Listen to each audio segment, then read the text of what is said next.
बच्चों, NH3 and PH3 में strong base कौन? ये दोनों लेविस बेसेस हैं।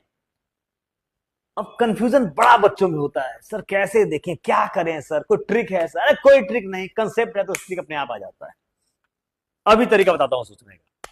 देखो, लेविस बेस का मतलब होता है स्ट्रॉन्ग। अगर स्ट्रॉन्ग बेस है तो इजिली वो लोन पेयर एसिड को दे रहा है। फिर समझो, एसिड को वो इजिली लोन पेयर दे रहा है, इजिली एसिड को वो लोन पेयर अवेलेबल करा रहा है।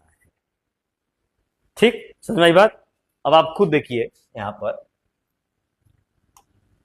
अब NH3 है, NH3 है, ये हमारे NH3 है और ये हमारे PH3। ठीक है बच्चों, कोई दिक्कत नहीं। अब यही देखो यार, नाइट्रोजन से फॉस्फोरस की तरफ जा रहे हैं, साइज बढ़ रहा है।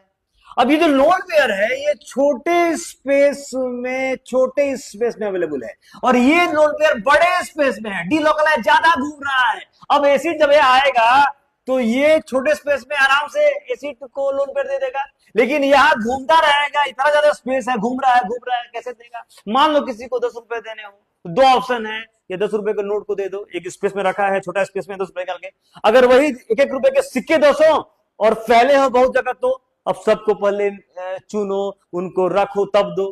कौन इसलिए होगा? 10 रुपए का नोट इसलिए दे सकते हो। ऐसी स्थिति यहां पर भी है, छोटे स्पेस में होने के चलते भले इसकी इलेक्ट्रोनेगेटिविटी ज्यादा है, इससे एन की ज्यादा है फॉस्फोरस से, क्या इलेक्ट्रोनेगेटिविटी, स्टिल ये लोन पेयर एसिड को इजिली अवेलेबल करा देगा। इसीलिए NH3 क्या है? स्ट्रॉन्ग बेस है। किसी कंपेरिजन में? पीएस के कंपेरिजन में। देखो मैंने लिख दिया यहां पूरा अच्छे से। इन NH3 lone pair of electron, a lone pair is concentrated over a small region, so it can easily donate a lone pair of electrons to acid. But in PH3 the lone pair of electrons gets diffused over a large region, so the ability of PH3 to donate lone pair of electrons decreases. So NH3 is stronger base than PH3. Okay बच्चों, clear कहानी? Thank you so much.